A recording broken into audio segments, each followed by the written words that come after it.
Do you ever feel that learning English is harder than it should be? You practice, but when it's time to speak, the words just disappear. Trust me, you're not alone. But here's the thing, fluency isn't as impossible as it feels. In this video, I'll talk about 8 reasons why adults like you and me struggle to develop fluency and, more importantly, what you can do to fix them. Some of these might be familiar and some of them might completely change the way you learn English. So let's start with the first problem, which is fear.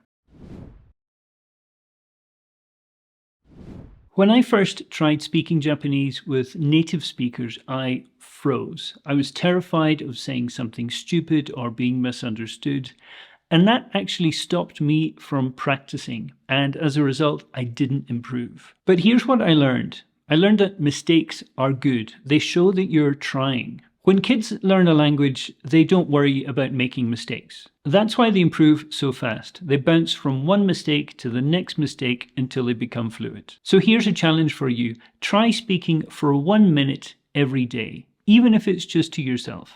You can talk about how you're feeling, what you're doing, or just choose any topic you like. The goal here is practice, not perfection. Let me know in the comments below, what is the funniest mistake that you have made in English? And what did you learn from it? Sharing your story could help someone overcome their fear of embarrassment.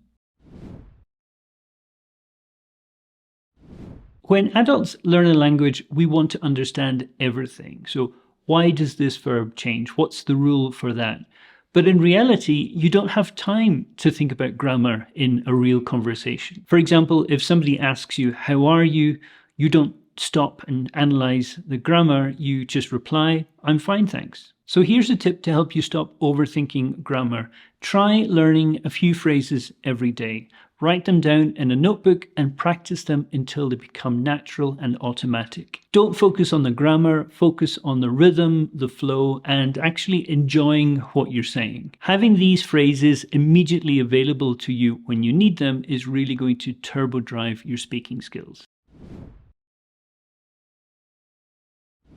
Do you remember learning English at school? You studied grammar, you memorized vocabulary, you took tests, but still you couldn't speak English fluently. That's because schools often focus on the wrong things. So perfect grammar rather than real communication. I have many friends who have learned English through watching TV shows. At first, they didn't understand much, but over time, they picked up some phrases and they started using them. And guess what? They became fluent without taking any grammar tests. So think about ways that you can use English away from your textbooks. Imagine learning to swim by reading about it rather than getting into the water. Well, that's what happens when you try to learn English without surrounding yourself with it. When I started learning Japanese, I thought the problem was me. I blamed my brain for being slow or not remembering vocabulary. But then I realized that the problem wasn't me, it was the way that I was learning. Fluency needs exposure. You need to hear, read, and think in English every day. Start small, listen to an English podcast during your commute, or even just change your phone's language into English. The more you can surround yourself with English, the more natural it will feel. This might sound strange, but sometimes we stop ourselves from succeeding because we're afraid of what comes next. Speaking fluently can lead to big changes, like moving to a new country or taking on a new and challenging job. And this change can feel overwhelming even when it's positive. I had a student who always stayed quiet in discussions, and then one day she told me that she was worried about what would happen if her English improved. She said, "What happens if I have to lead a meeting or I have to do a presentation?" And when I understood that, it helped us work together and create a plan. So we started on simple things like how to ask questions in a meeting. Over time, she realized that success wasn't something to fear, and it was actually a really exciting opportunity to grow. So don't worry about that next step. Take it when it comes. You'll be more ready than you think. This one might sound familiar.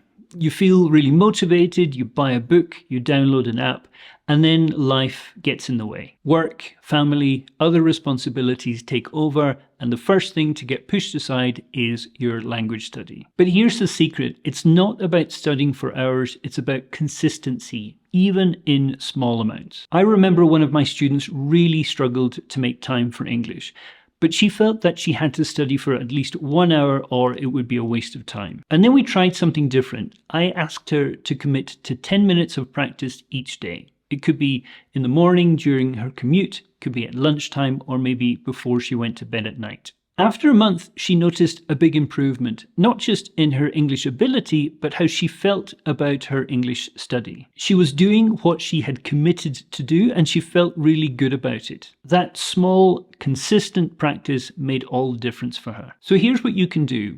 Set a timer for 10 minutes and pick one skill that you want to practice. It could be reading, writing, or even shadowing a video or a podcast. Small steps every day can lead to big results over time. Let me know in the comments, what is one thing that you can do for 10 minutes every day to improve your English? I'd love to hear your ideas. Have you ever noticed how kids learn languages? They don't sit down with grammar books or flashcards. They play, they experiment, they mimic, and they laugh when they make a mistake. As adults, we lose that playfulness because we take language learning too seriously. But here's the thing, having fun isn't just for kids, and it's actually one of the most effective ways to learn. I had a student who hated studying grammar. He said it was frustrating and boring, so we tried something different. So we did a simple role play. So he pretended to be a tourist ordering food in a restaurant, and I was the waiter. At first, it felt a little bit silly for him and for me, but over time, we just started to laugh and have fun with it. After a while, he became really confident in ordering food, and the best part was that he didn't even know that he was practicing. He was just enjoying the role play. So try to think about some ways that you can make learning English a bit more playful. It could be a role play, checking into a hotel or some other kind of common situation, or try to find some quizzes online that you might enjoy doing. If you want to be a bit more creative, you could try to write a fictional story in English. One thing that some of my students found really helpful was finding a scene from a TV show that they enjoyed and trying to copy exactly what the actors were saying. Intonation, stress, everything. It was just a fun way to practice speaking. What's your favorite way to have fun when you learn English? Tell me in the comments below. And if you're looking for more tips, make sure you subscribe and share this with a friend if you think they'd find it useful.